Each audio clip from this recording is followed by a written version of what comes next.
В едно прекрасно село, потънало сред зелени гори, живеели 3 приятели – Лиса, Зайо и Мечо. Всяка вечер те се събирали на горската поляна, за да играят и да си разказват истории. Един ден, докато играели, Лиса случайно стъпила на опашката на Зайо. О, съжалявам, Зайо, не исках да те нараня. Но Зайо се разсърдил и казал: Не ми говори, ти винаги ме нараняваш. Лиса се почувствала много тъжна и започнала да плаче. Мечо, видял всичко, решил да помогне.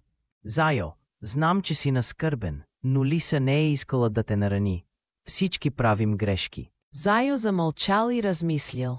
Докато стоял на мястото си, сърцето му започнало да се размеква. Може би имаш право, Мечо.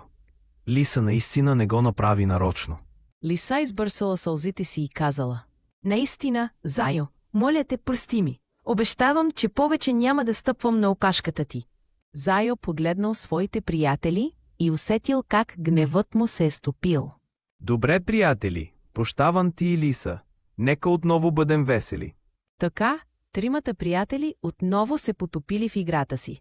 От този ден нататък те знаели, че е важно да си прощават и да не оставят гнева да съществува между тях. И така на горската поляна, прякорът на 3 приятели станал Прошка, защото те винаги помнили колко важно е да прощават.